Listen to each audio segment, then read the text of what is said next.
I just found out that my dad who has neglected me isn't my bio dad. I am 17, mom, 38, dad 40. My parents were young when they got married.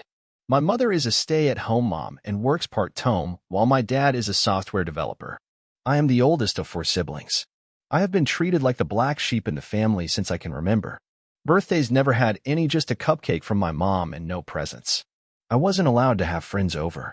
Christmas was never something I looked for. At most, I would get some socks, while I had to look at the presents my dad, aunts, uncles, and grandparents gave my siblings. New bikes, latest fashion clothes, phones, game consoles, games, you name it, they got it. The same was for their birthdays, big parties. Their friends and family would show up and shower them with gifts. I was never allowed on family trips and vacations. I was left behind to stay with grandparents who were strict on everything I did, and sometimes they would just call on someone else to pick me up while I was supposed to stay with them. My mom got a part-time job when I was 13, and with that she would sometimes ask if we could just spend the day together while dad and my siblings were out, even though it was just to get ice cream. When I was at home, I mostly stayed in my room and studied. It didn't matter how well I did in school or sports, my dad showed no interest. I was able to get some money by tutoring. That, along with I managed to get a part-time job at food court and a grocery store, meant I spent less time at home. Over the years, my mental health got worse and worse because of maintaining good grades, doing well at spots, working 2 part-time jobs. My mom helped me find a therapist who has helped a lot. Yesterday, I came home from work late, tired, and just wanted to go to bed. I opened the door to hear my mom arguing with my dad and aunt about me in the living room. I could hear my aunt saying that I should be grateful, more grateful towards my dad. Then they saw me in the doorway and stopped. My mom and dad looked like they had seen a ghost, while my aunt announced, "And in comes the bastard." I was shocked to hear her say that. I know she did not like me and mostly ignored me when we were in the same room, but I got angry and just asked her to repeat what she had said. My dad quickly stopped her, but no, I wanted to know why I should be grateful about. So I asked what was going on. No one said anything for a while. So I asked again, and be grateful about what? Being ignored, neglected, abandoned while my siblings are spoiled and play happy family with dad. As soon as I said dad, my aunt just shouted that I was not his son. I was shocked by what she said, and I asked my dad if it was true. He looked at me and just said, "I am sorry." I didn't know what to say. I looked at my mom and she said nothing. I left to my room and just started crying. Later, my mom found me on the floor shaking and crying. She helped me up and stayed with me until I fell asleep. I woke up this morning and called in sick. I barely left my room today. I just feel like everything I have done to make the man I call dad proud or just to acknowledge me has been a waste of life. I wish that I had known years ago. Update. After I put up this post, I had to get out of the house. I went to be alone for a while, and the thoughts of ending things became too hard to ignore. So I called up my best friend, and he picked me up. We went for a drive, and I told him what had happened yesterday. He just listened while I just cried and told him everything. He knew my father was like this, but not the extended family. I have never seen him so angry before. He had to pull over so he could calm down. I showed him the post, and he was silent for a while. After a few minutes, he told me that no matter what, I was his best friend, and he asked it would be okay if he could talk to his parents about me staying at his place for some time. I said yes. He dropped me off home, and we got out of the car. We talked for a bit. Before he left, he gave me a hug and just said whenever I felt alone that I should give him a call. When I entered the house, I ignored everyone. First, I would like to thank everyone for your comments. Though I have not responded, I read through all of them. Not only have they been helpful towards to see things differently, but to do the best to stay strong until I will move out. You are right, this man is not my dad/father, and I will no longer see him like that anymore. I will try and get some answers on why I am being abused. Why after all these years no one told me anything, and the most important for me right now, who is my real bio father? Is he alive? Does he know I exist? And to clarify one thing, I have no idea who anyone on my mother's side of the family are, and therefore there's no contact with them. My 18th birthday is in the end of the summer, and I will be moving out that day, or even sooner if I have the opportunity to do so. So a lot has happened in these few days, and I am conflicted about many things right now, but I am hopeful that I can start to heal manually. Also, sorry for the long post. On Thursday, before I left for work in the grocery store, my father, whom I will refer as K, called out to me, and I responded by saying yes, his first name, and he looked confused because I have always called him Dad before. After a bit of silence, I asked, "What?" quite bluntly. He didn't respond and told me it was nothing, so I went to catch the bus. When I got home late in the evening, my mom wanted to know why I called Kay by his first name. I told her he never treated me as anything closely as a son, so why should I call him Dad anymore? She had no answer, and she told me he was hurt by it. I wanted to scream when she said that. Yesterday, I had an appointment with my therapist, and I cannot put it into words how much she has helped me over the years, and later my best friend called me to let me know that I could stay with them if I wanted. So this morning when I woke up, my mom was already awake and making breakfast. I asked her if we could talk alone today, and it was important. She agreed to talk after breakfast because Kay had to go to work shortly after. After Kay left, she told my siblings to not enter the kitchen for a while. I am paraphrasing a bit because it was a long conversation. We sat down, and I found it hard to get the words out at first, but I told my mom that I can't get over the fact that for all these years how I have been treated and neglected by Kay and his side of the family. And she watched it happen, and I need to know why. At first, she tried to dodge the question and gave the same answer as always. But I didn't give in and told her that this was important to me, and again she tried to dodge it. So I told her that I can't do this anymore. So I was going to pack up some of my stuff and move out. And not until she was ready to tell me the things I needed to hear we would not be on speaking terms. She started to tear up and just told me how sorry she was and kept on saying, "I am so sorry," over and over. It hurt me in that moment to see my mom cry, and I tried my hardest to keep my emotions in, and I asked her again why. After some time, when she calmed down, she told me what happened. When she was 20 and in university, she had a boyfriend whom she had been with for 3 years. They shared an apartment along with his best friend. They were out clubbing when they had an argument because she wanted to stay, but her boyfriend wanted to go home, and he left. Both her and the best friend were really drunk, and she cheated on her boyfriend with his best friend in the club. The next day, she woke up and realized what she had done. So after a few days, she and his best friend confessed about the affair, and her boyfriend broke up with her. Her ex contacted her parents, and he told them what she had done. Her parents called her furious and told her she was not welcome back home and took away her financial support. So she had to move out. She lost a lot of friends and had nowhere to stay. She had to live in her car for some time. When she realized she was pregnant, she didn't know what to do. She went back to the apartment to find out her ex and his friend were no longer lived there. She tried calling and texting them, but they didn't pick up the phone or answered any of her messages. She got a job at a cafe house, and there she met Kay. He was a regular customer, and they got to know each other. Kay asked her out, and even though she told him she was pregnant, he didn't care at the time. Kay's parents were not happy about the idea that their son was dating a pregnant woman and a cheater, and threatened to cut him out of their lives. Kay got scared and was going to break up with my mom, but she begged him not to and promised to be the perfect wife and have his kids. They made plans to get married soon after I was born. Kay never showed any interest in me when I was born, but my mom lived with the hope that one day he would. After hearing all of that, I didn't know what to say for a while. After thinking for a moment, I asked if she had at any point tried to contact my possible bio father. She said no, and the timeline would place her affair partner to most likely be my bio father, but she can't be 100% sure. I asked her if she ever tried to reconnect with her side of the family. She tried to contact them when she was about to get married, but her parents, siblings, aunts, and uncles didn't want to see her. So she gave up. I asked her why Kay was hurt by me calling him his first name. She told me he has been seeing a therapist for the last 2 years because he has been suffering from depression and guilt. It took me by surprise. She told me that it started when I was 15. I came home after a handball game where we won, and I was awarded man of the match, and I was so happy and exited to tell them about it. She, of course, was happy for me, but Kay just said to put my award with others in my room. I started to cry in front of him and asked, "Why do you hate me?" He didn't reply, and I went into my room and cried all night. After that, he felt sad, like something had stabbed him in the cheeks, and it didn't go away, it only grew.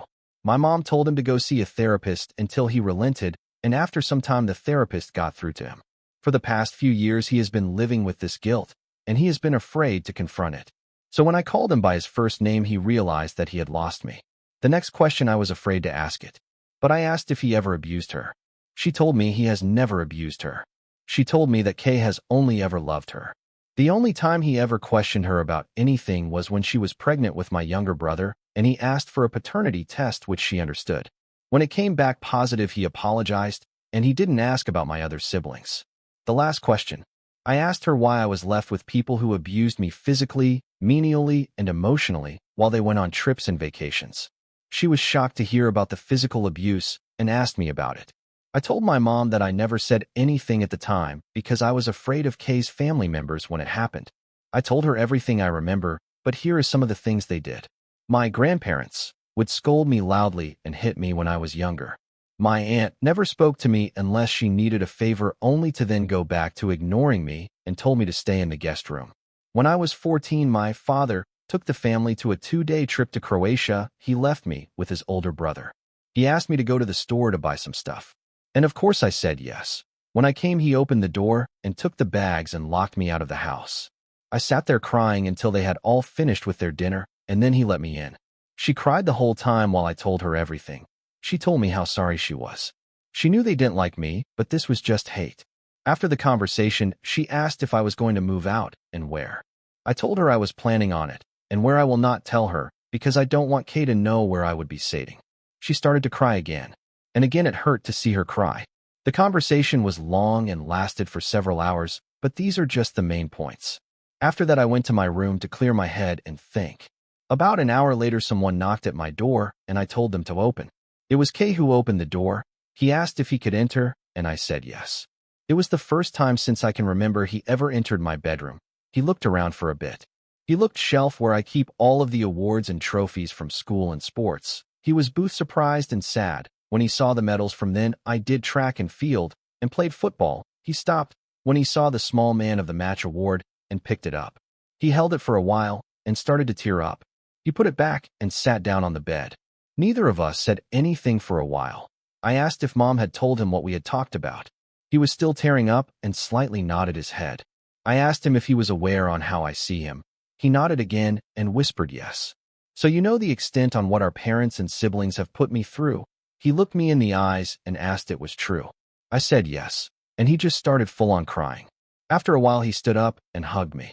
This was Booth the first time he has ever hugged me and cried in front of me before. I just hugged him back and started to cry. He didn't want to let go, and he said how he was sorry for the pain he put me through, for the years of neglect, for treating me like an outsider, and he begged me not to move out. When he finally let go, he asked to be given a chance. I told him that maybe with time I could forgive him and Mom, but they had to earn it. But I want to forgive his family for the things they had done. Also, for now, he was still Kay. He is hurt by it, but accepted it. For now, I am not moving out, but if things go back to the way it was, I will not hesitate to levy, and he knows it. We are going to see a family therapist together. I will in the future try and reach out to my biological father. But I don't know about my maternal family side. I am on the fence with them. I want to thank you for reading. Slight update. I called my friend and told him what happened. The door will always be open at his place. We have known each other since we started school, and we both play for the same team. I know his parents well, and they are lovely people. I know many of you want me to move out as soon as possible, but I told them I would like to give them this one chance. And that is what I will do for the moment. Honestly, I am not scared that things will just go back to how things have been. I have been saving all of my money since I started working. To those who have been sending virtual hugs, here's a virtual hug back, and thank you. Thank you for all the comments and support. Update number 2, January 14th, 2024. Firstly, I would like to thank all of you who have messaged on the last post and privately. I would like you to know that I am safe and I am at my friend's house.